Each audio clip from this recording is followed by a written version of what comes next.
Welcome to the San Diego Sabers radio podcast, a member of the Star Wars Commonwealth podcast network. San Diego Sabers is the premier lightsaber combat training group in the San Diego area. On this show, we get together and talk about saber fighting, combat techniques, and a lot of Star Wars geekery.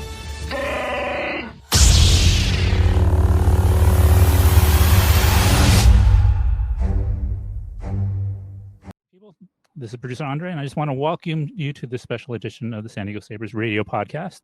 In our continuing series of highlighting the SMAF Saber Martial Arts Foundation schools and teachers, tonight we have Alan Venable and Nick Richardson.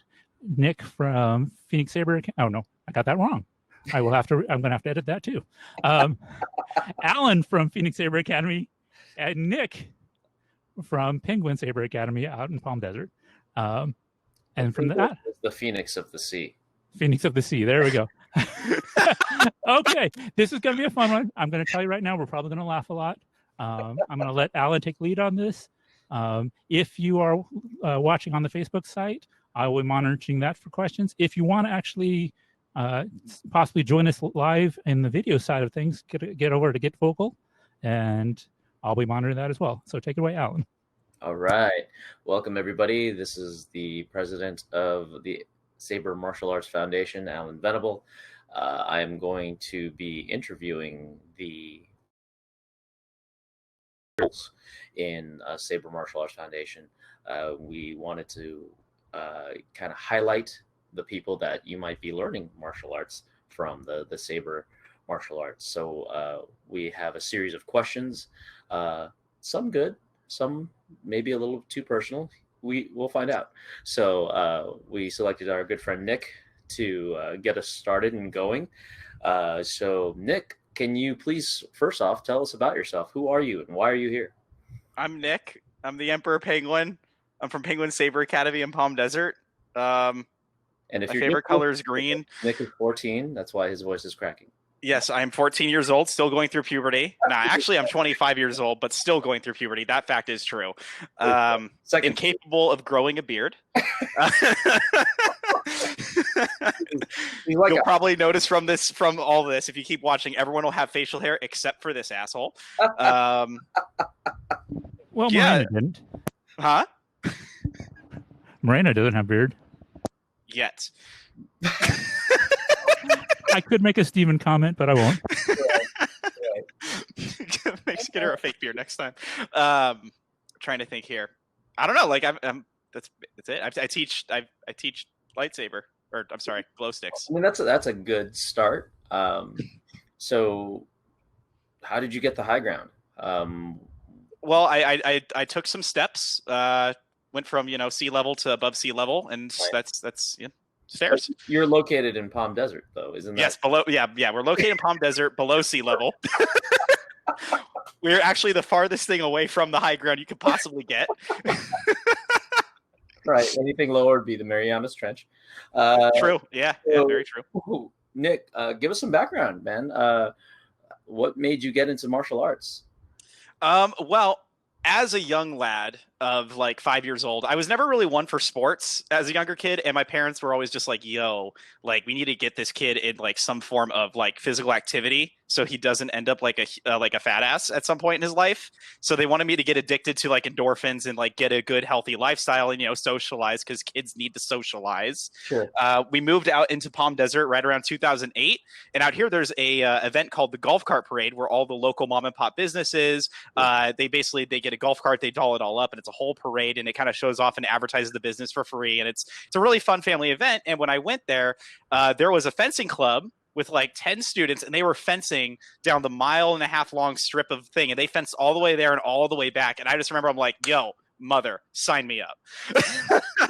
And they did. And I've been in fencing under Leslie Taft now for ever since I was 8 years old, and I'm still doing it to this day. I've been doing it most of my life. That's amazing. So the next question is, what martial art do you know? And fencing is Yep. the answer? Fencing is the answer. I don't know any hand-to-hand martial arts whatsoever. I only know Olympic fencing with saber, epee, foil. That's it. Okay. Are there any other weapons and stuff that you know practice? I dabble in the in YouTube martial arts basically. So right now, what I'm mostly researching is arnis, or Filipino martial arts. I'll just abbreviate to that because I don't know how to pronounce those things. It's arnis, yeah. I've mostly been practicing that, and nothing like complicated or anything, just like the bare basics, because I'm one of those, like, I just kind of believe in the basics, and hopefully it'll just get me to where I go. And thankfully, it's been working out. I also have some friends that have taught me some like long sword along the way. I have some HEMA friends, and they've taught me a little bit here and there. But most of my knowledge, I would say 98% of my knowledge, is definitely from fencing, and that's pretty much it. Okay. That's actually kind of neat. What made you want to go with? So I actually had a student about 4 to 5 years ago, before Penguins was actually around, and when we were Knights of the New Order. I had a student. His name was Chris. He was actually a I don't know the ranks in Kali, but he was high up in the Kali ranks, and he's like, "Yo, Arnis, Kali, just Filipino martial arts in general, like you should check this out. It's a lot of fun. Let me show you some stuff with the sticks. You teach me how to do your lightsaber stuff. I'll teach you how to do some Kali stuff." And the dude taught me super basic stuff, like just X cuts and how to do basic footwork and how to move my arms around, like just super stupid simple stuff. And it was just a lot of fun. And then he moved away, and I kind of just fell out of it. And then I met Jason through San Diego Sabers. And he is just a super passionate guy about, I believe it's Kali for him. Or is it Eskrima? That's correct. It's Kali. He does both, I believe. He does both. He does a little bit of everything. A little bit of everything. I actually asked him for some tips on some stuff because I was out of practice, and he took it was at one of the barbecues actually a couple of years ago. He took like 30 minutes out of his time to like just show me the ropes, and it's really interesting stuff. It's really fascinating because it's so different than fencing. Fencing is very linear, and lightsaber's not linear, and Kali's not linear. And it was interesting to actually see someone who is like a master at Kali just be like, "Yo, like this is how we think about this stuff. This is how we step. This is how we move." It's just so fascinating because it's so alien to me, Yeah. Jason definitely has a heart as a teacher, and that's one of the things that he does with his club too. Is he takes people under their wing and really encourages them. But yeah, he's also a great coach to have in your corner if you ever need a coach fighting wise. Oh, absolutely. I love Jason. Yeah, he's great. One of my Filipino counsels, I like to call them. That good for me in the corner. So you were how old? 8 years old when you saw the golf carts and the yes, sir, 8 years. And then, what was your first class like?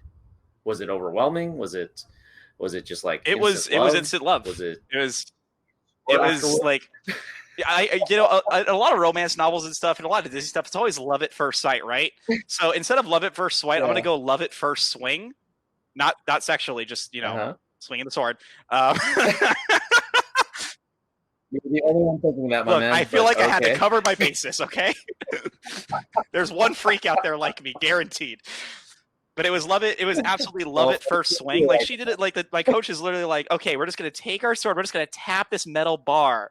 And from the first fucking tap, I was in. I was balls deep. It was love that shit.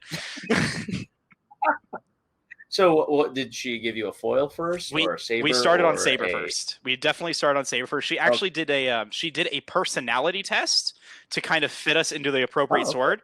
There was 5 of us for her summer introductory class, and she gave us each a personality quiz, and mine ended up being like, the asshole that wants to just fight. And so she's like, cool, you're going to go into this sword that's extremely aggressive. Which and 2 of my other friends came with me, and then someone else did foil and someone else did epee. And then she said, eventually you're going to learn all the others, but we're going to focus on this right now. And that's, rest is history. But isn't epee the fight?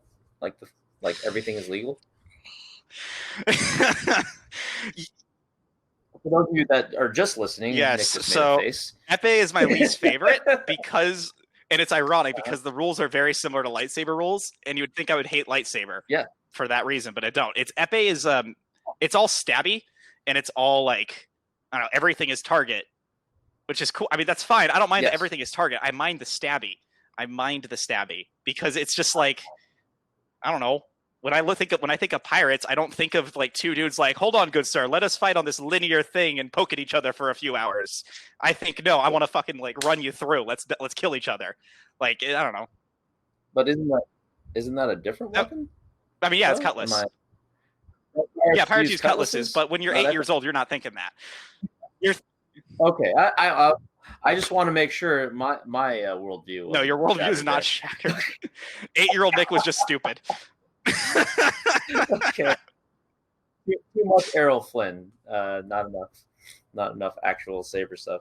So, what went from hitting a metal bar to making it a lightsaber? So, I did fencing up until, well, I'm still doing it, but right around when I was 18, when I had graduated high school, I had gotten my first girlfriend at the time. And I was beginning to assist my coach at her community college course. I was helping assist coach that class.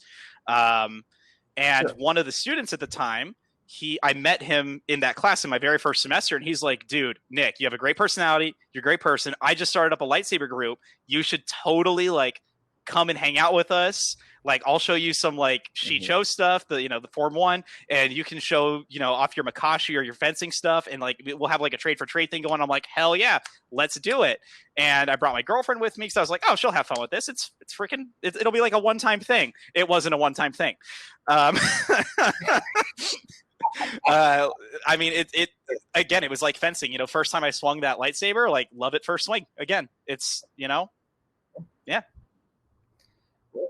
So as that happened, like what made you go, I want to make this a Saber school? What made you decide to make so it I wanted to make it my own without getting into too much detail. I disagreed heavily with the leadership that was in charge of that group because they had a really good system. They had a really good outline for what they wanted for the group, because they did ranks like the Jedi Temple. They did they want you to like read up on their philosophies and everything. They wanted you to meditate, and I was like, I'm all for that. Like, heck yeah, like let's role play Jedi for a little bit. I'm totally cool with that. And then like as time kind of goes by, it started kind of focusing away from Jedi philosophy and everything, which again, fine, to each their own. And people, the skill ceiling of the fighting, because I like a good fight, the skill ceiling started to drop. And like people just started not really coming for the lightsaber fighting, and they kind of just came for the hanging out, the meditating, and the, I don't know, smoking a blunt at the park. I don't know. And like realistically, like those sessions like 4 or 5 years ago was like just like 10 dudes sitting at a park with lightsabers nearby, but not a lot going on. Not to say that there weren't good fighters at the time. There are definitely good fighters. Like we went to a few tournaments. We had few tournaments. Like we had a good pool of fighters. The only problem that I saw was that those who were good were only staying where they were, like skill wise. And then those that were bad just stayed bad. They didn't improve, and they didn't like seem to want to improve. So no one was inspiring. No one was building each other up. No one was really trying to be a better version of themselves as a fighter. And that was kind of fundamentally where I had a problem with it. So I became the head teacher of that group, and I started instilling lesson plans. I started, drilling. I just started drilling basics. I just started I kind of just took things over with an iron fist, and the skill ceiling definitely increased. And I'm very proud and happy that things have turned out the way they wanted. Now, granted, the ranking thing hasn't gone as well because I'm just one man, and it's I'd rather just have the skill level increase than have people give ranks on. Sure. Probably the answer, maybe. Well, rank only means something to people that it means something to, right? Its value is in what you give into it. So for somebody that doesn't even know the martial arts ranks, right, going into your school, would they even know what your rank is, or would they just be like, oh, that's the guy in charge, or oh, that person's a better fighter? If you would that be the higher rank? Or what? It wouldn't matter what the rank was. You would walk in if you saw me. If you were a new student walking into Penguin Saber Academy at our little spot, you saw like 15 kids there hanging. Not kids, like we're all like in our mid-20s. You see a bunch of adult kids just hanging out at the basketball court. We all have glow sticks. We're all talking nerd stuff. There is no way in heck that you're pointing at me saying I'm the leader, because I'm the second youngest person there, and I'm also like, I don't know, the loudest and most vulgar person there. So not exactly I wouldn't say the most appealing when it comes to leadership. So it's always funny when people are like, okay, who's in charge here? Then they hear me say, all right, guys, Stretch, time to warm up. Like they're like, you're in charge. Like, what are you? So that's I always get a kick out of that with new people. So that being said, the average experience of a new person in your school is, first of all, who's in charge, because it doesn't look like anybody Correct. is. That's correct. And guy. Yep, those are going to be your first like reactions. Is like, is anyone in charge here? Yo, what? It's the freaking young ass white kid. What? Like they ain't gonna like that. Trust me, they don't like that. They never like it, and then they like it 2 weeks later. They like it 2 weeks later. Like once they start once they get those newbie gains, like they love it. They're like, yes. That was my next question. Is like, what do you expect out of a Penguin Saber Academy class?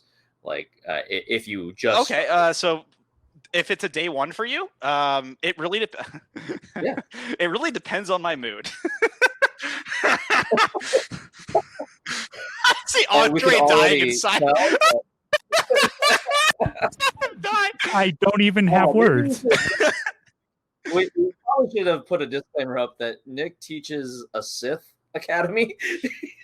So he actually does embrace the chaos. I'm a very disorganized person as well.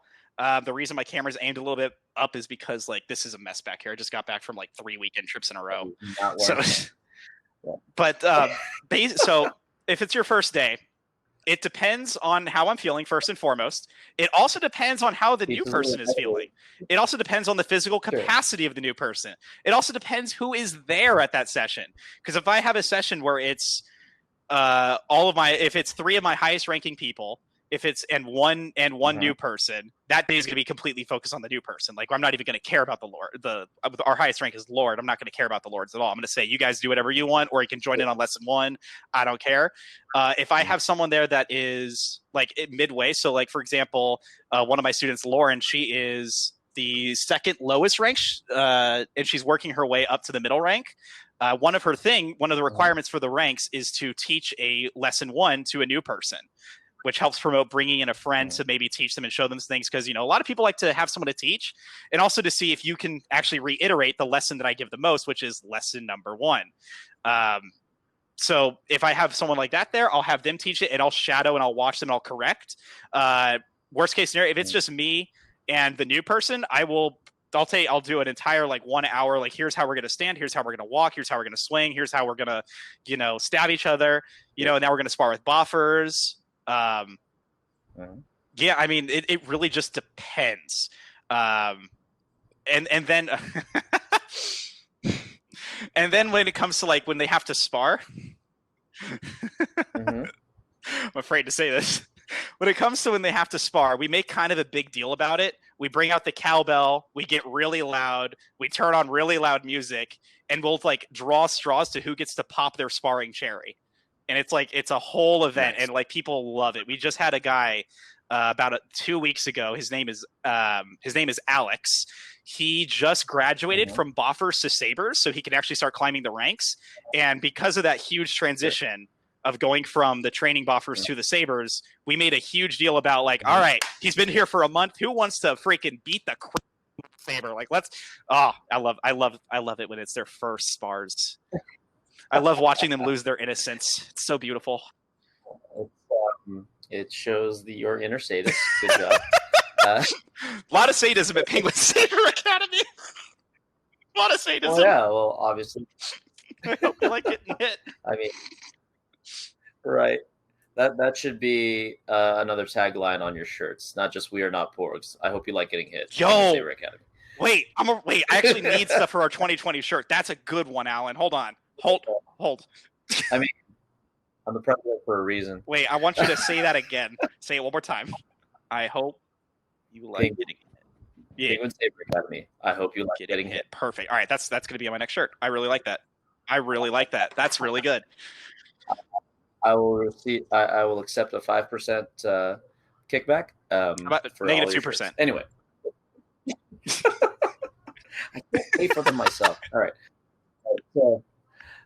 So what made you pick the name? So, two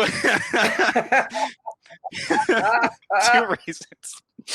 One, because the group I was a part of before Penguin Saber Academy, they were Mhm. very serious about the combat, and they weren't very good. Sure. I mean, in retrospect, they weren't very Okay. good. I would not consider them very good. So because of that, Okay. I kind of wanted to make fun of them for being overly serious, and I wanted to create a group that has a ridiculous name that if you lose to us, you're going to be embarrassed that you got beat by it. So I kind of just looked around my room, and I actually have it right here, and I saw one of my first ever stuffed animals, a penguin, and I was like, oh, perfect, a Penguin Saber Academy.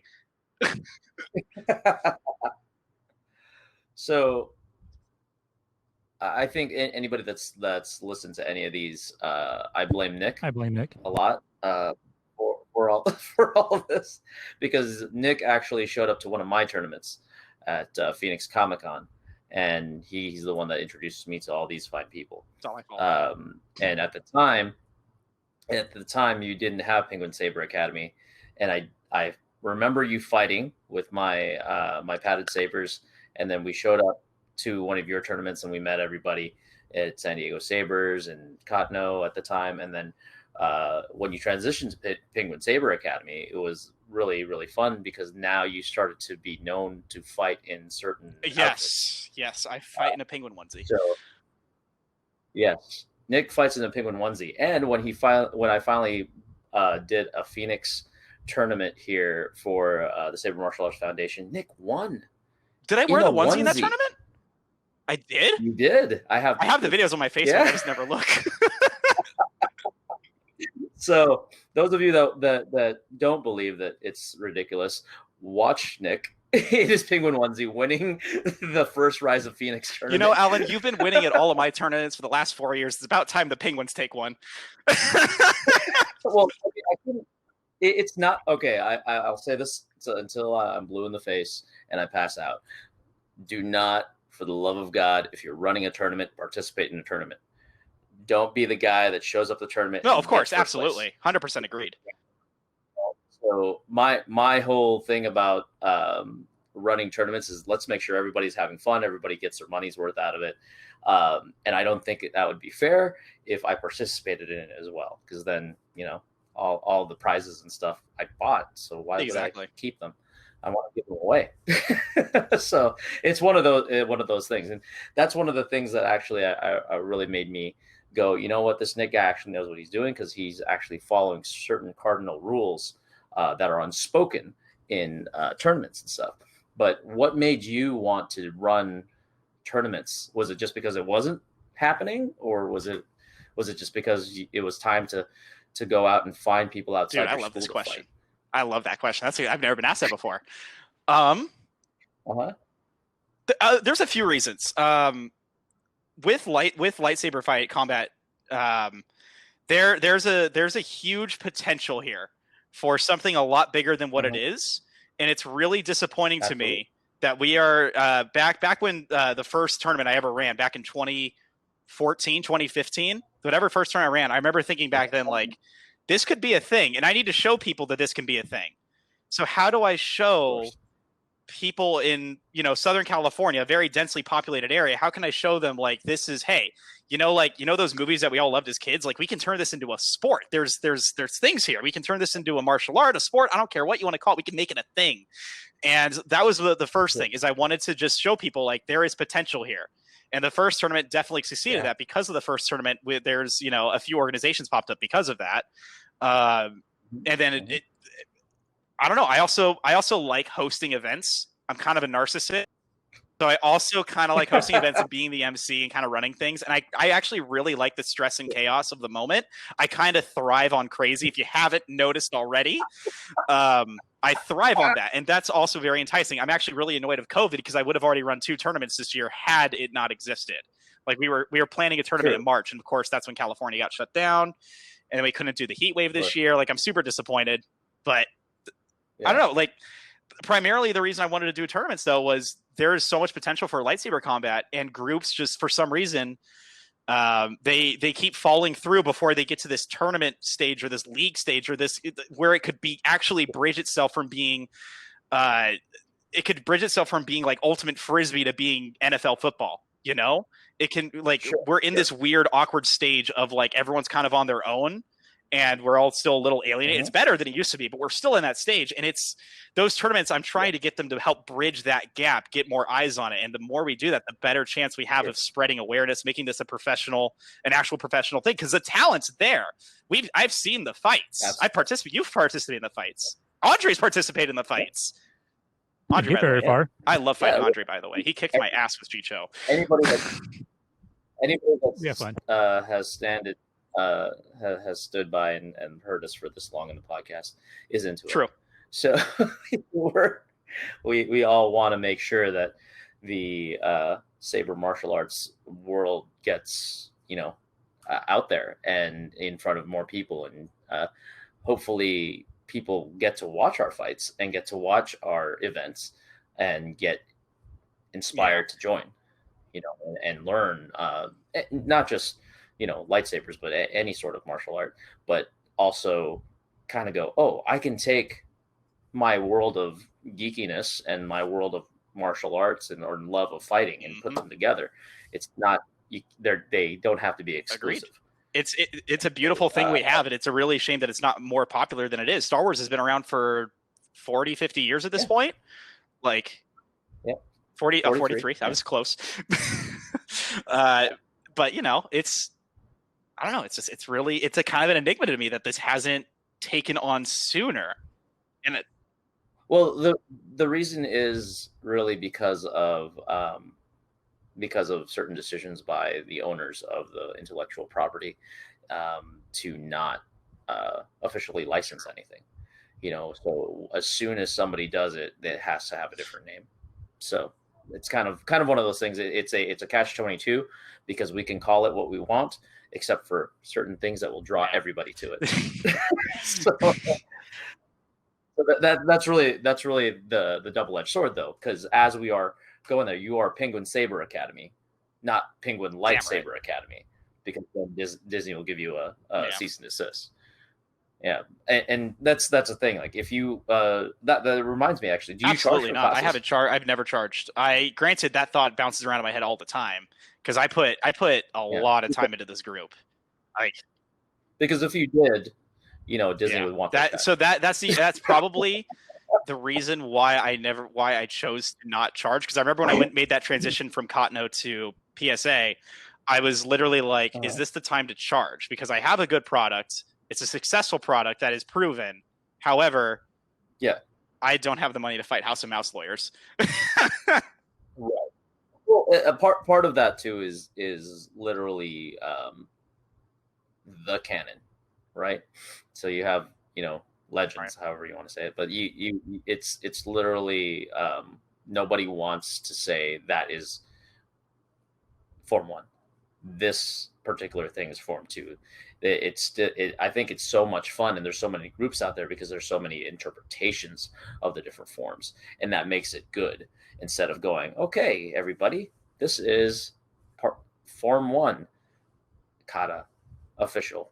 I mean, even if you go to the Star Wars experience back when it was just take your 5 to 8 year old, put them in the Jedi robe so they can fight Darth Maul or Darth Vader, and all those videos you see of people having fun fighting them, and they learn the first 4 blocks, which is great, and it's awesome for a little kid. That's still not official, right? It's not like, well, that's not Shicho really, guys. It's just welcome to your first lesson. I guess you get to fight Darth Vader. But that's really the beauty of Saber martial arts, really, is the fact that there are so many interpretations of it, and that's what really appeals to me. Like, the lightsaber, to me, it feels like a literal blank slate of a weapon. Like, you can almost do whatever you want with it. That 360-degree cutting edge is majestic because, oh my gosh, in fencing, when you fence Saber, S-A-B-R-E, it's you have to attack with the cutting edge, and it's beat into you as like an 8-year-old child. They're like, nope, attack with the cutting edge, attack with the cutting edge. I can't tell me to attack with the cutting edge when the entire thing is a cutting edge, and I don't know. Right. There's no false edge on the on that, right? On a lightsaber. So some of the things that you would do with I don't know, in traditional Olympic saber, can they actually have you can sword? No, you cannot have sword. You will actually get either, depending on the ref, you will get like either super duper red carded, or you'll just be kicked off. Like that could be Really? They'll like kick you out of fencing for that if you do it a lot. Like they'll just be like, you can never fence again. They're very uppity. Huh. I mean, it's such a disadvantage. So I know, right? I don't know why Congrats, they you're too stupid for fencing. Please leave. Right. That's what I figured it would be. I'm like, oh, that's kind of interesting. They just kick you out. They don't just penalize you. But yeah, I mean, there's certain things that you can do with a lightsaber that you can't do, and vice versa, right? Like in longsword, there is such a thing called half swording, especially when you're dealing with great swords. There's also techniques where you literally hold the blade and you bring down the hilt on them. Yeah, but hilt shots, actual kicking and punching with the basket or the hilt. Yeah, there's certain things that we look at in a fight, right? An actual fight versus a sport, right? And if you look at it as a different weapon in a different sport, then of course there's going to be differences. And so, what are those things for you? So because you mentioned the 360 blade. Are there any other things about the lightsaber and the weapon itself that lends itself to any sort of philosophies on how you teach or what you teach? Never hit hard. Let me tell you, if there's one thing in Penguins that I beat into literally every person that walks into my basketball court. How hard do you beat them? I don't know. They don't bruise. No, it's really something. Like it's like a sock full of oranges. It's ever since I've started this is like I used to do this without any gloves or any head protection whatsoever. I did that for 2 years. I have fractured my thumbs before. I have seen my friends like getting their skulls cracked open before because of accidental shots. It happens. And then once we started doing tournaments, we upped the safety protocols. And sometimes there's a little too much armor, in my opinion. And I don't like to buy a lot of things. And a lot of my friends don't want to buy a lot of things. So I just tell them, like, look, if we don't want to buy things, then you got to learn a lot of control. And it's just a mutually agreed upon, like, hey, today we're working only control. We're going to do 100 5 strikes. We're going to do a bunch of 3 and 4 strikes. Our arms are going to cry before we even start sparring. And having fought with heavy grades now, I think what we would consider probably the heaviest of the blades, like I don't leave sessions with bruises or blemishes at all. Like that's very rare. And it's impressive. Like I'm really amazed that like all my students, like they're fantastic because they listen to me, they do the training, they don't skimp out on it, and it shows.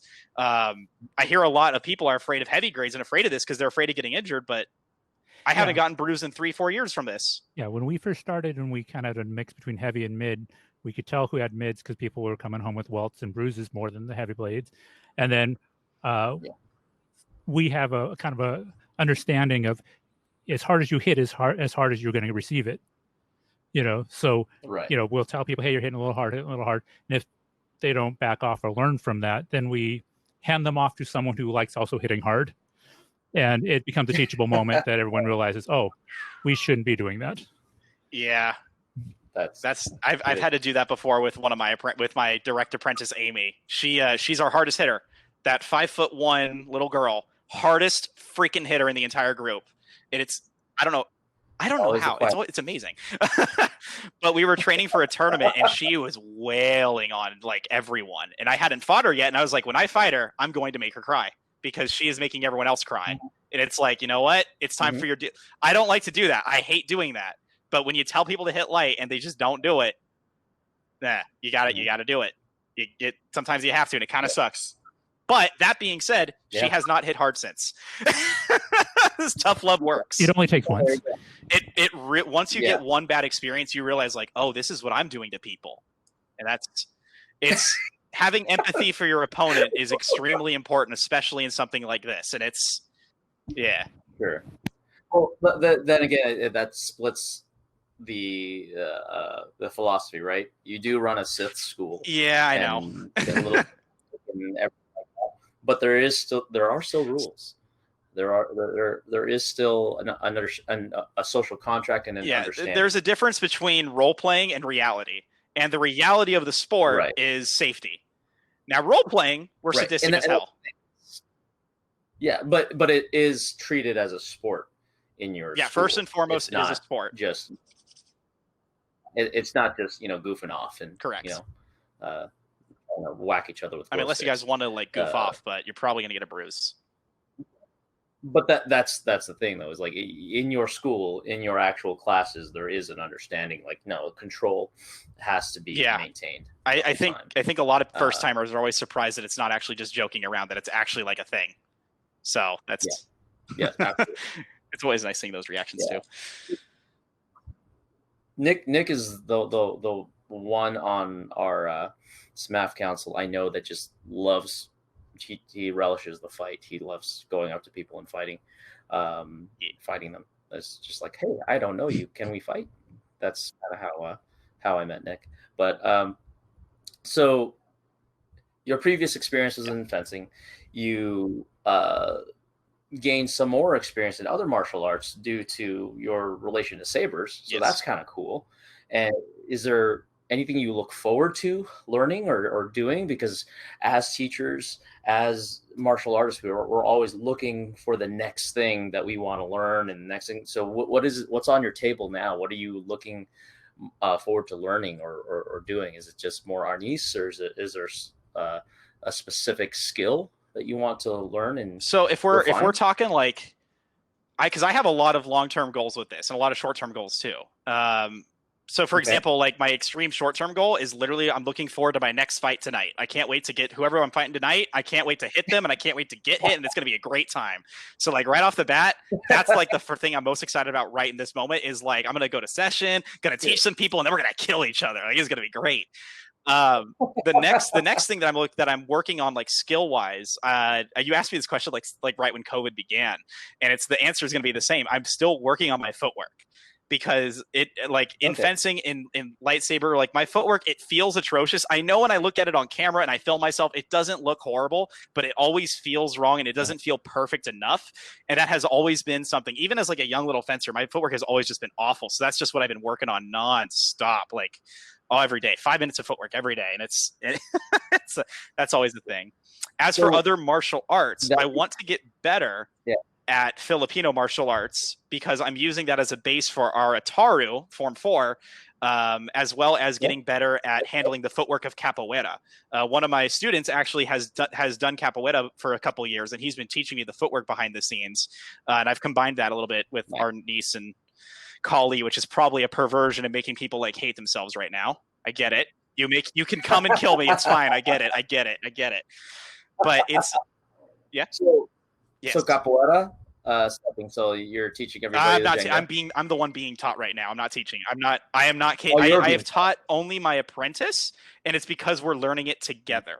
I am definitely not capable of teaching the Jenga yet or any of that. I don't have the rhythm. I don't have the ability. I don't have the coordination yet, and that's something that's going to be probably another couple years away from me being able to work it and be comfortable teaching it. Okay, just learning the steps literally. And you're saying that you're working on your footwork. Do you find that you get stuck in fencing since you've done it so long? You like the absolutely. Okay. Fencing has been probably this is a weird sentence to say. Fencing is probably the worst thing that ever happened to me in regards to lightsaber because I know weird stance to say on. Reason being is because I feel very disadvantaged in fights. Because my brain, when I put that fencing mask on, it's like, we're fencing now. We got to stay on the line or else we're going to get penalized. And it's having done that my entire life and having to worry about, taking too much of a step out of bounds all the time. It really feels limiting when my opponent starts going in a circle around me and I'm like, oh, right, this isn't fencing. So that mental transition every single fight sucks. And that's, yeah. So you're saying like the second round of a tournament, you're better at it though. Like you're. It's up for debate. Like I'm a slow learner. All right, I'm a slow learner. Like I'm not. I don't know about that. Do you feel like you get better as a fighter the more you fight a specific opponent? I mean, I just feel like the more I fight, the better I get every time. That being said, a specific, it's like if I fight Amy a lot. She's literally copy paste me, like Control C, Control V. That's what she is. She's me, just shorter. Sure. So when I fight her, I focus a lot working on my speed. I'm working on like launching faster than her because she is fast. Man, she's so fast. She has such good leg muscles. She gets so good. Sorry, I get excited. I like working on my speed against her. And then go ahead. Excited about one of your students is a sign of being a good teacher. Believe it or not. No, it shows your skill set's getting better because now you've brought somebody up to that specific level, and you know that person, like you said, is a copy paste of you. That person, now you can take a look outside of yourself and go, oh, that's me. Oh man, look at all the holes in their game. That means those are my holes. Holy crap! I have to actually fix that in me in order to fix that. I'll focus. I'm probably going to focus a lot on Amy because like she was my director. I spent the most amount of time training her out of everyone. I taught her how to fence first. She wanted to learn fencing before she did lightsaber, so she had a base. So I taught her about 6 months worth of fencing, and then I was like, "Come to Saber. I'm just going to give you a saber. We're going to whack each other with them. It's going to be fun." We did that. Sure. After about a year and a half of training her with lightsaber and fencing, she had become a copy paste to me, and I learned a lot. As you said, I've learned a lot from fighting her about what I need to improve on and what I need to improve her on. So it's really fun to see, like, I learn how to beat what she's doing, and then I teach her that, and she's back up here, and it's I love that. That's like that's such a reward in itself because it just makes me such a better fighter. It literally just said what you said, but yeah. Well, sometimes you got to hear it from your own mouth in order to learn. Yeah, I was also looking at your curved hilt behind your head, and it's really beautiful. Yeah, that one. Sorry, I like that. Is that the Bane? There you go. Oh, yes. I hate that hilt. It's one of my least favorite hilts all the time, but it looks so beautiful. Your Bane. I don't know what you're. I don't like the Bane. Yeah. Hey, listen, I won your tournament with your Bane. So I borrowed your saber and I won with it. So I don't. You should have asked for the penguin onesie too. No, I think the penguin onesie is your calling card, not mine. Tell you what, give me a Phoenix onesie. We've had this conversation before. It was very hard to find one. I still haven't found one. But, hey, we've got people that are cosplay sewers. We need to put the word out. Yeah. Asked her and she denied it. I'm going to throw that out. Throw that out there. You know, I'll do it at least once. Fair. I will. I'm going to continue my pursuit for that. All right. That leads me to the next question, which is, in your opinion, what was the best saber fight you've ever had? Ooh, dude, that's hard. I know you fight a lot. What about this one? Which one do you find which saber fight do you think is the most memorable? Maybe not the best time you fought, but the one you remember or tell the story of the most. This is gonna sound awful. Okay. I don't. It could be your worst fight too. So just what's the most lightsaber wise, I don't think I have a specific fight that I can go to and be like, this was the most memorable. I have a lot of memorable fights. So, for example, when at the Lightspeed Nationals, I fought against Alan Block, who was the TSL champion at the time. That was a great fight. I love watching that fight over again. Super memorable.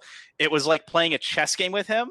There is a specific moment that's not on film of all times to cut something out. He cut out the literal beautiful best part of the fight was we spent a good 30 seconds doing all the various guards and the various forms we know, and it was like playing a very complicated game of rock paper scissors. And that was probably out of every fight, that's probably the most memorable moment in any fight. But that's not the most memorable fight overall, because I also have other fights where I succeeded in doing something that I've been trying to do for months, and I finally pulled that off. Nice. Like, for instance, when I just started working on capoeira and working on our knees, I actually just recently, over the last, not this weekend, but past weekend, I pulled off a freaking, what was it? I finally ducked below, stepped in and like cut them with a reverse like X cut, and I was like, yes, I finally did what I wanted to do. It felt so good. And like and Amy saw that and she was just like, oh, you finally did it. I'm like, yes, I finally did it. It was great.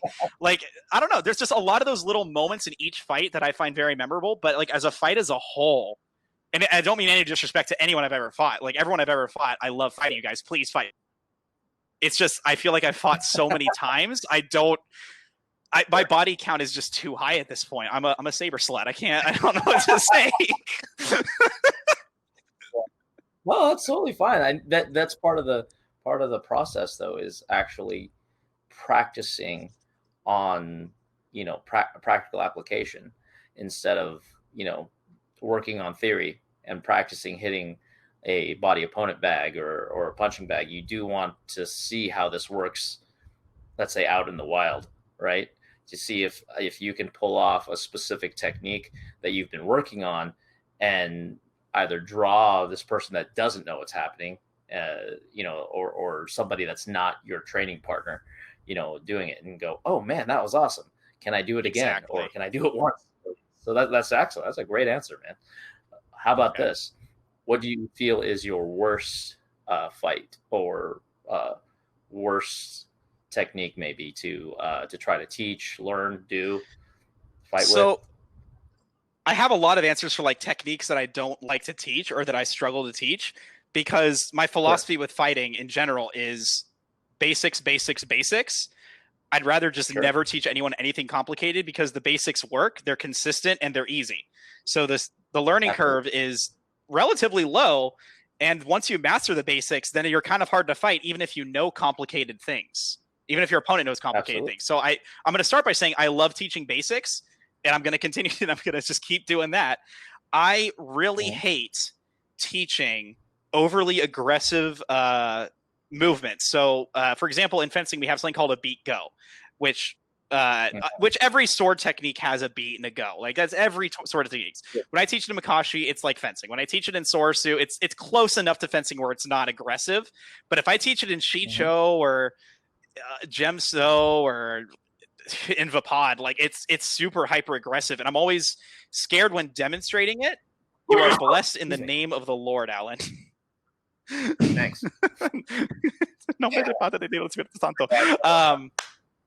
Oh gosh, I'm allergic to your answer.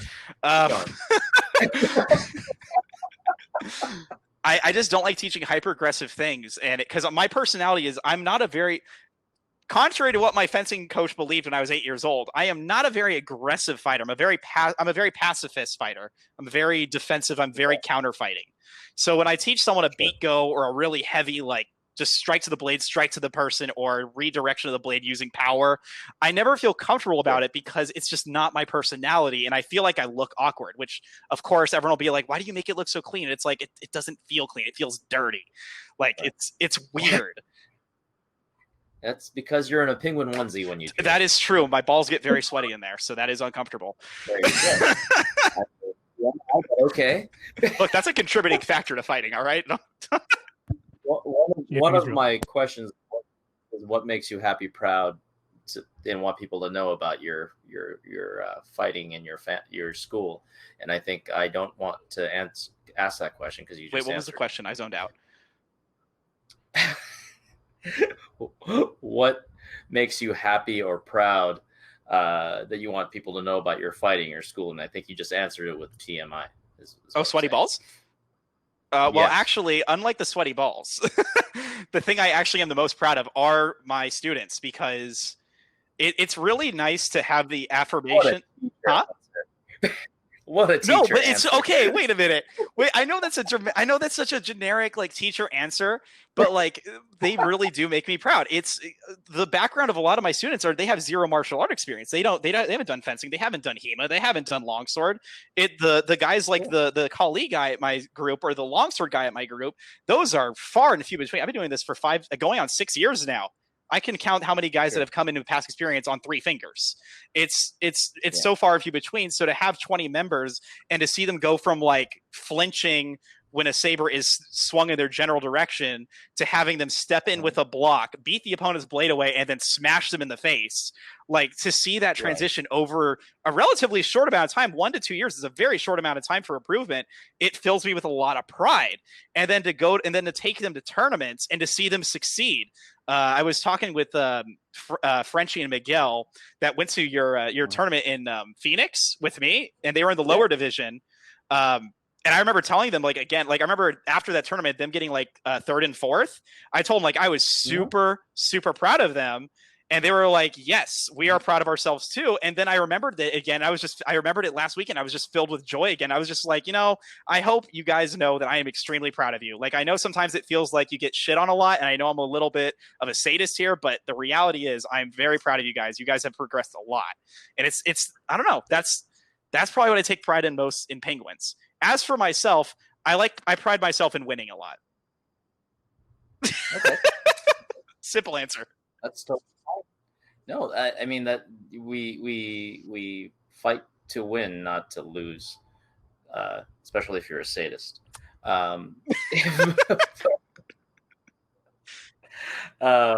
So any fights you're looking forward to? Like, besides the one tonight, like once everything opens up and we can do national events again, are there any sort of fights that you're looking for? So I have a wonderful list of people that I just want to fight all the time. One of the people I look forward to fighting again is Ewok from Skull Squad, TSL, that area. I really enjoy fighting Ewok. We actually have a count of like who's winning and who's losing. He has beaten me at the featherweight blades, and I have beaten him at heavy grade, which we always find ironic because, like, when you think about it, those featherweight blades, I should have the advantage because it's speed. And those heavy grade ones, since he's a longsword dude, he should like be kicking my ass with those, but it's reverse. So we need to have a tiebreaker, and that's a tiebreaker like a year overdue because we just haven't fought each other. And I think that's the fight I'm most looking forward to, whenever that may be. I cannot wait for that fight, and I hope it's like 50 points or something. Sure. Well, you also do like your school actually plays with different rule sets. If there's a rule set that's on the internet, we have probably done it. We have done Silver Sabers' rule set. We have done the I don't even know. I feel bad for not knowing this rule set. It's the rule set that's down in Singapore. I can't remember the name of the group, but we've done their rule set as well. We've also done Lightspeed Saber League. We've done San Diego Sabers' rules, which is very similar to ours, but with the key difference of the hilt being target. We have our own rule set. Like, you have a rule set that you want us to try and you want to know my opinion on it? My answer is probably I'm going to hate it, but we're going to try it. We're going to have fun with it. And I don't know. Why would I not try all the things? Oh, am I getting it? Sure. Okay. Well, that's the beauty of lightsaber, right? Is you can come up with different things and see if these rules make sense if you treat it like a lightsaber, or if you're treating it like fencing or HEMA or all this other different styles of sword in there. There have definitely been rule sets we've done where we have been like, this is not lightsaber at all. Like, what? Just give us a stick and we'll do Kali. Like, what's the point of this rule set? Like, it's a lot of groups and a lot of leaders of martial arts clubs. They seem to think as lightsaber is just a way to get people into the door to then take their specific martial art class, and that's fine. That's totally cool. Make that bread. You do you, boo. You do you. But then they push that rule agenda and try to make it a worldwide standard.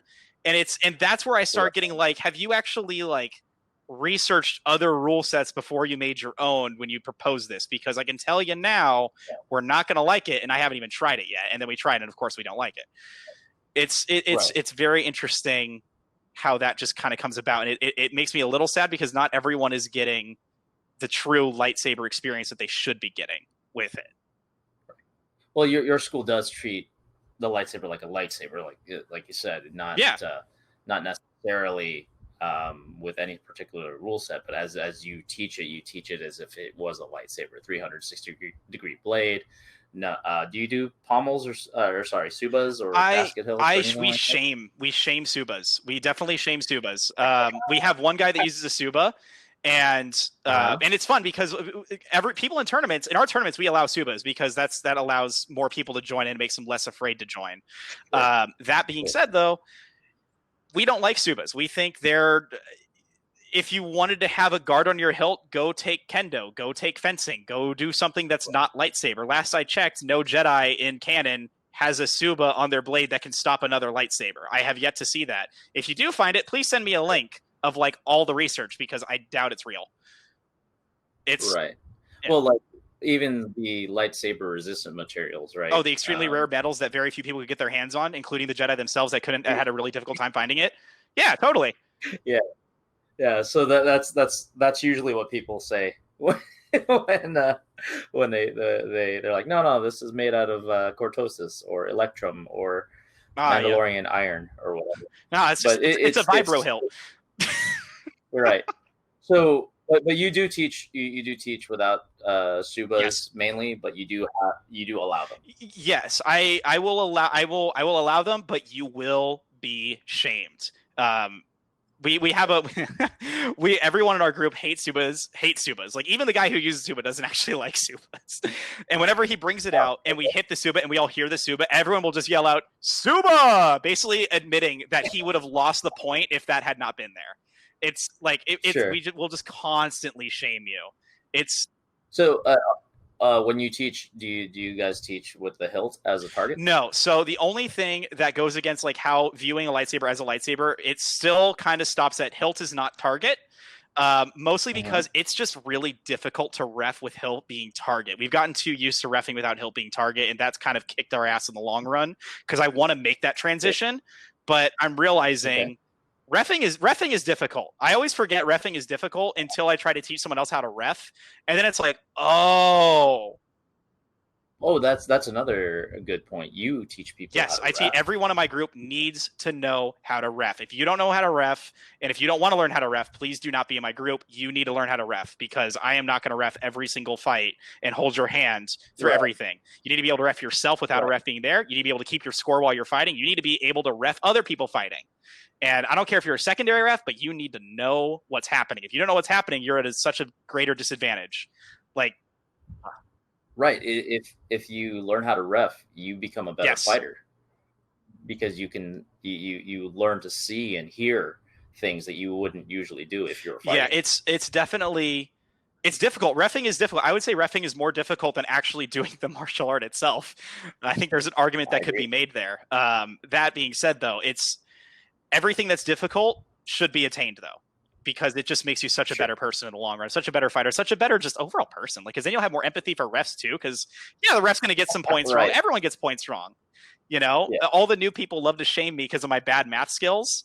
But when we throw in those different rule sets and we throw in the different, depending on what group, different hand signals too, like you try reffing, doing the hand signals, narrating the point, and then showing the score. It's difficult. And then it's 0-0. They'll get up there and they're like, I don't even know what happened. What's the score? Wait, score? There's a score? It's, it's kind of also satisfying because it's like, see, not so easy, huh, bub? Well, and it does, like you said, if you're fighting and a ref makes a mistake, you go, hey, that's what you saw, man, or that's what you're going with, so it's cool. I've been there before. That may have been a simultaneous hit. I thought I hit first, but I guess it was a simultaneous, or maybe theirs was better. Yeah, I've definitely been told I was wrong by I'll have 2 or 3 refs with me sometimes. Excuse me. Yeah. And I will point one way, and they'll just be like, "You're an idiot. It's this way." And I'm like, "All right, I'm outvoted. Have at it." Right. Well, there are motions and movements and actions that are done in the span of a blink of an eye, and if you were the ref that blinked that at that particular moment, sometimes you just don't see it, which is why we have the signal for I didn't see anything, right? So it's really cool to actually have the ability to ref and to be able to teach people how to ref. So what is your reffing academy or lesson like? Just go out there and do it? Honestly, reffing is something you reffing is difficult. I'm just going to say that right off the bat. Reffing is super difficult. It doesn't matter if it's just regular lightsaber fighting. It doesn't matter if it's fencing with priority. It doesn't matter what rule set. No matter what you're reffing, it's going to be difficult. There's a lot of rules, even for the one-page rule sets like mine. There's still enough rules you have to kind of keep in mind when things happen. and it's, in the rare chance that it happens, it's confusing. So I literally will tell, I tell some of the new people, I go, I want you to tell me what you saw. Okay. I know what I saw, and we'll compare and contrast. We're at the same angle. Let's compare and contrast what we each saw.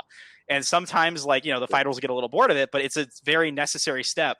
You need to be able to tell what you saw. You can even say fighter A took one advance and extended their weapon arm, but I did not see contact. Whereas this person flinched, they took a half step back and they forward and they hit. And it's like, okay, so what we call that is this person is coming forward with the attack. They hesitate. This person comes with a counterattack, lands first, and then you don't know whether or not this guy hit because it's on your blind side. And that's it. And that's reffing. And after like a couple days of that, they usually get hip to the skip pretty easily. Narrating the point is a little bit more difficult to translate what you saw into words that make sense for you and the fighters.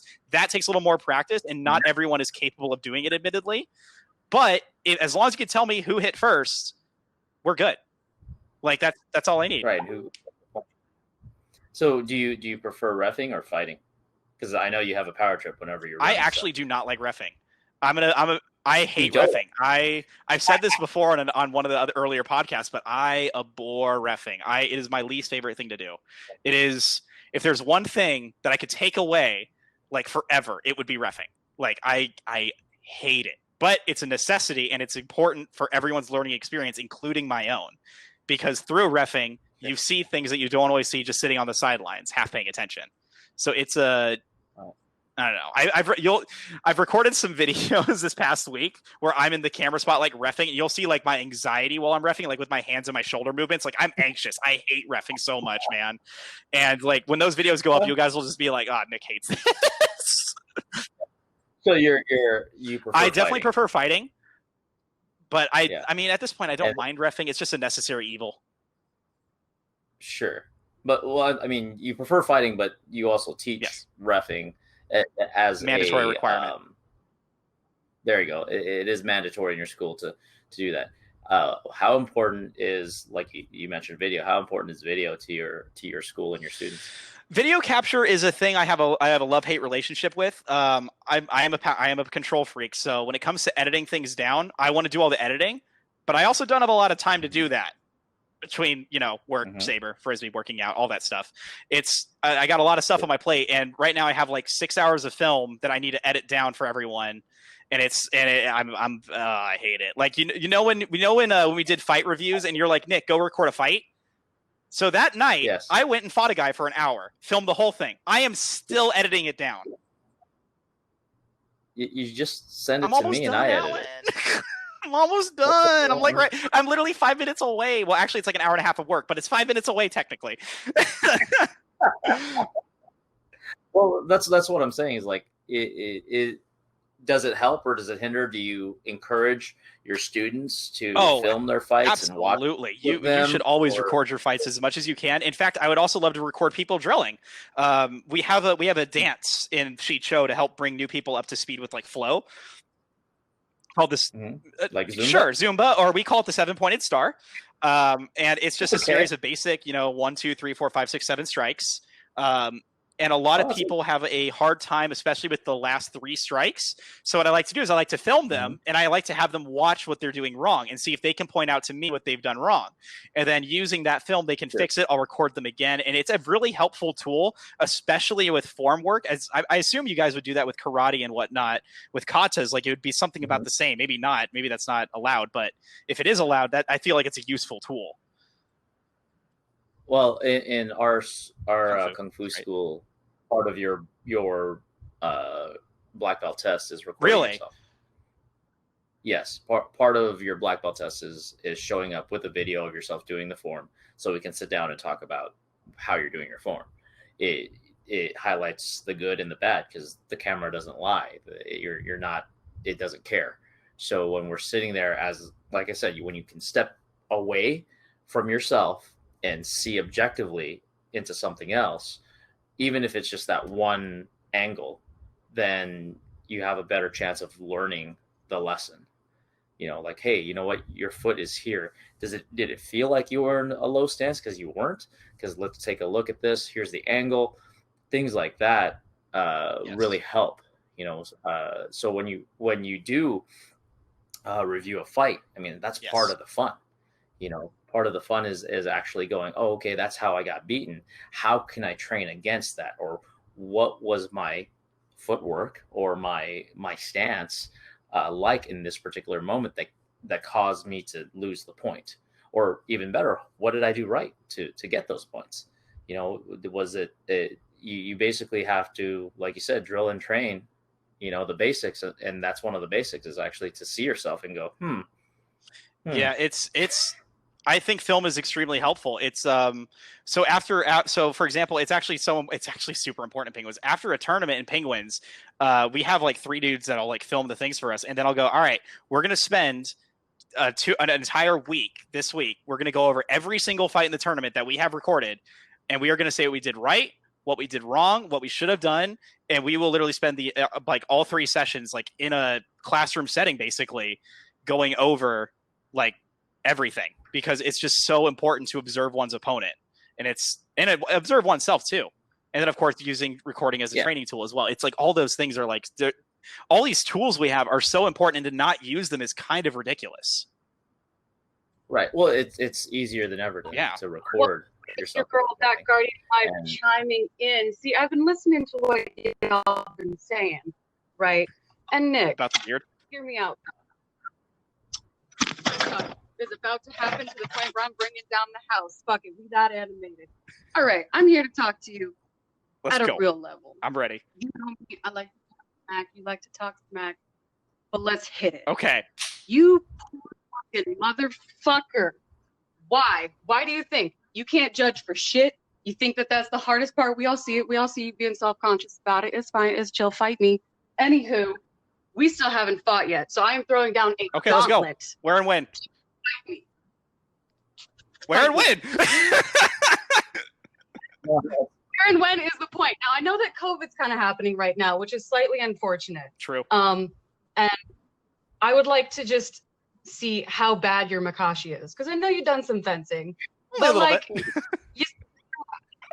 you still trash. I am trash. I agree. Yeah. Deal with it. Well, it's not fun to join in on it. But I agree. That's not fair. No, you're not allowed to agree. That's not the fucking fun. But you know what? I'm still gonna say you trash. Hey man, if you lose in trash, that's a problem. Here's what we're doing. In light of SMAF and COVID and everything, we are going to have a eventual beatdown, an eventual smackdown, if you will. I am going to challenge all of the masters to a fight where I will probably lose, but I don't care, because you know what? As I said in the last interview with Alan, I talk hot shit and I get lit. And I'm that guardian, aka mistress of perception, aka the girl running it. So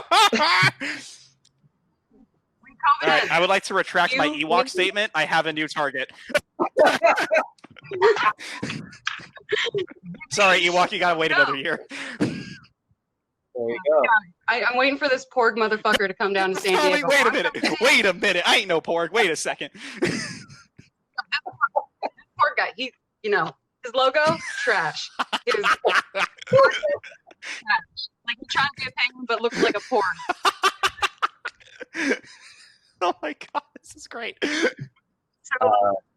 So yeah, we'll pick the when and the where, but for now, the ball is in your court.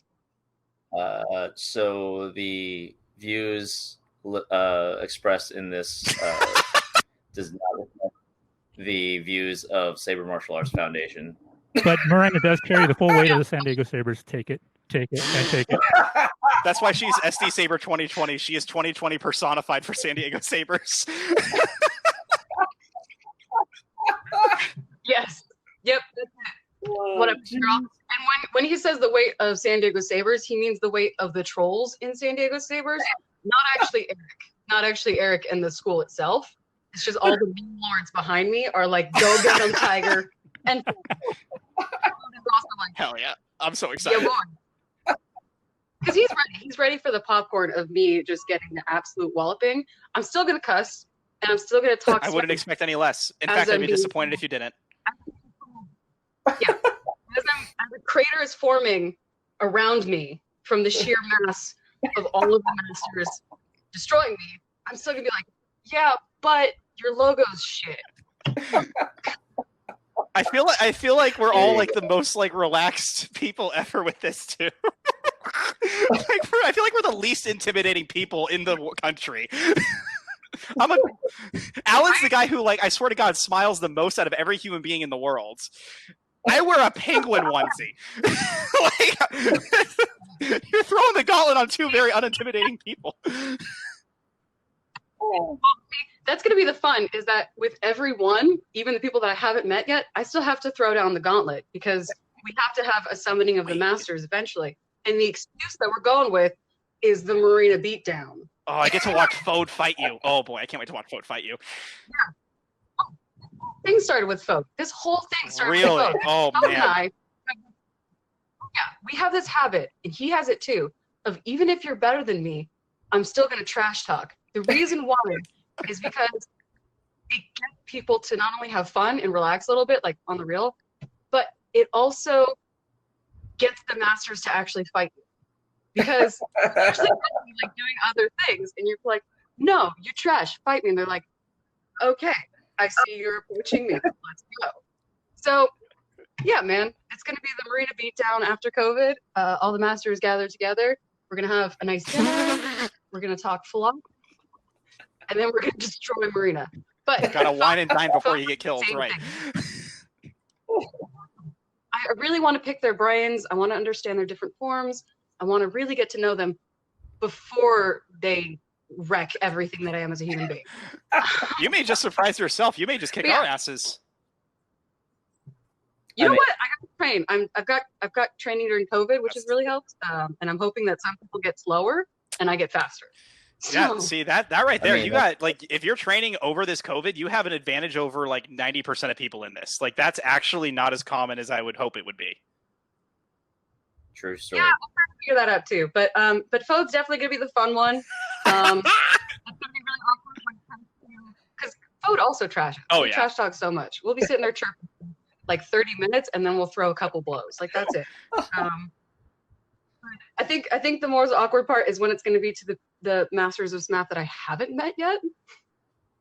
Oh wait, if Courtney's going to be there, I want to fight Courtney. Yo. Yeah. See, I got to talk to Courtney too, and that one's going to be really interesting because I got to preface with, hey, so I know we haven't met. My name's Courtney. It's an honor to finally talk to you. Please just ignore the next 30 minutes that are about to happen. You should. He's in the Facebook chat right now. Courtney, we want to fight you. Well, actually, that's a good thing. We're actually going to be reviewing with Courtney here, hopefully in the next few weeks. Next week, we're going to be interviewing Keith Milet from Hawaii. We got that set up. So if either one of you want to pop in and talk to Keith, trash talk Keith if you'd like. And you know what? I open this up to all of the people that are being interviewed. If we just want to chime in and trash talk after everyone's, interview, like, let's go. Let's get this Battle Mania started. Sure. It will be fantastic. We will learn a lot, but yeah, I look forward to the crater. I look forward to the crater that is my remains.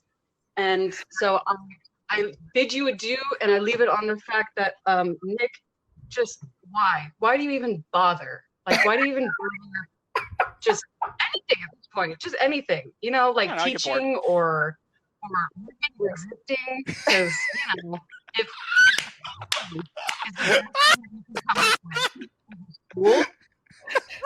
All right, that's it. That's all you got. That's that was great.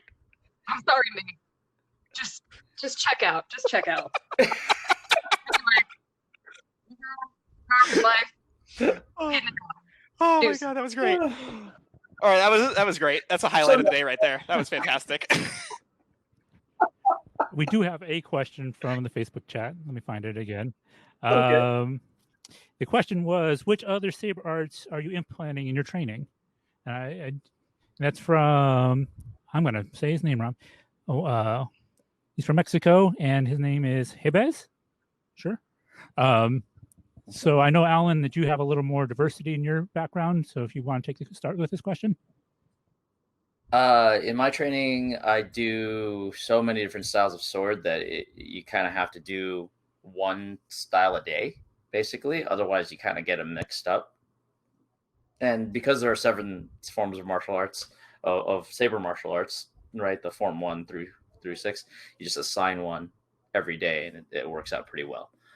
So different styles of swords, and then actually incorporating other things. Like Nick is learning arnis and capoeira and incorporating the stepping and creating that sort of movement within their version of Form 4 Ataru. It then creates something brand new, which is the beauty of doing lightsabers, I think, is to be able to stay within certain parameters, but still making it an art. This is what makes it an art. It's not just a fixed form thing. It's a concept. It's an idea, and this is my interpretation of it. So to answer your question, everything. Fair enough. Very accurate answer. Yeah. I mean, Nick, how about you? Same. I'm just incorporating whatever I can and whatever I can what I'm physically capable of. I will add, with certain forms, I do believe some of them are more of a mindset than an actual martial art form. So, for example, Absolutely. I believe Soursu is much more of a mindset, especially after reading The Jedi Path. I love that book.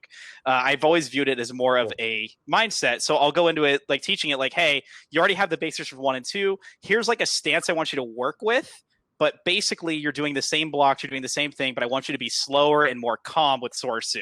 Be more rooted on the ground and be more at peace with everything, and not necessarily, think of having to do form work, so to speak.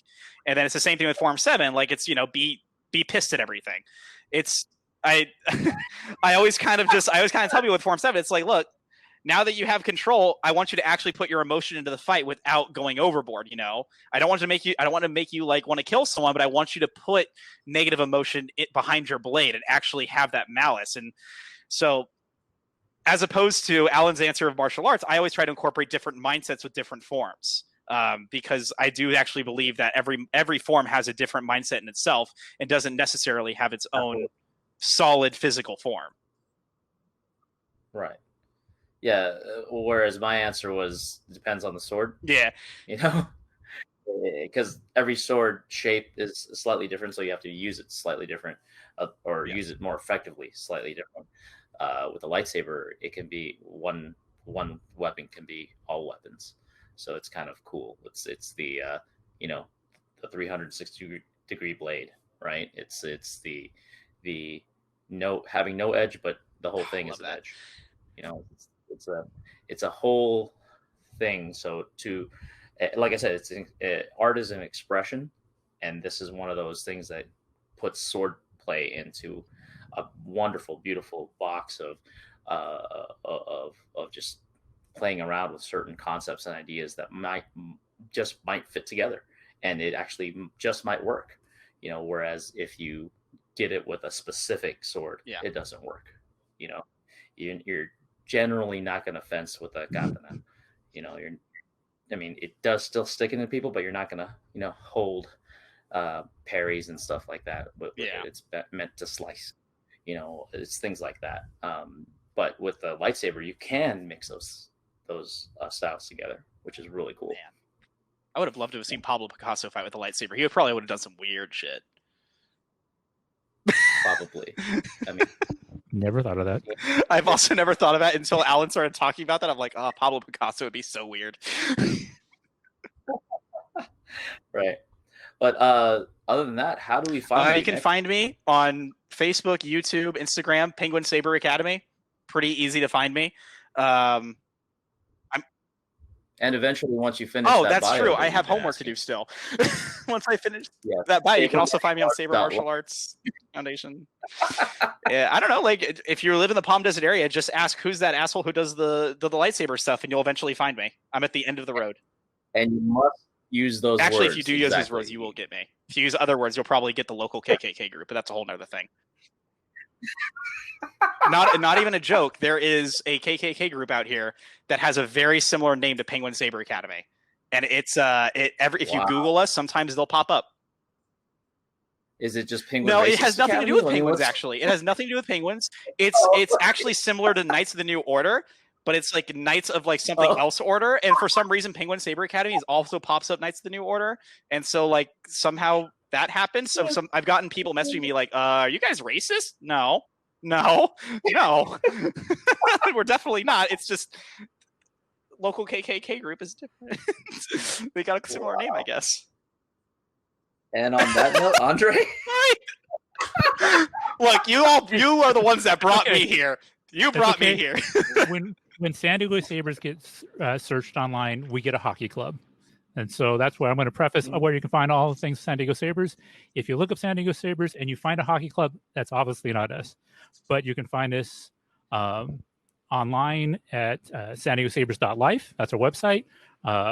Look up a lot of our traffic right now is through Facebook. So look up San Diego Sabers once again for the fighting club, not the hockey club. Instagram, Twitter, we are podcast_SDS. Our YouTube channel is, I think, is SD Sabers as well. If you want to email us, it's San Diego Saber, @gmail.com. Or if you want to get a hold of me directly concerning podcast issues or some of these videos, it's andre.sdspodcast@gmail.com. But otherwise, just look for San Diego Sabers. That's where you find us. That's awesome. Well, this is the president of Saber Martial Arts Foundation and founder of Phoenix Saber Academy, Alan, signing off. Nick? Squawk. I don't know what you want from me. Penguin Saber Academy. Penguin Saber Academy signing off. And producer Andre signing off. Bye, everybody. Bye.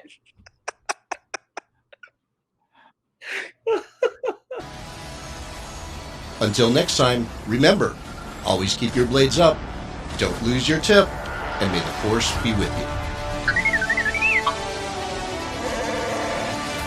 San Diego Sabers Radio Podcast. Star Wars. The Star Wars logo, music, characters, and other Star Wars items are the property of Lucasfilm Limited or their respective trademark and copyright holders. All original content is property of San Diego Sabers, copyright 2020. May the Force be with you.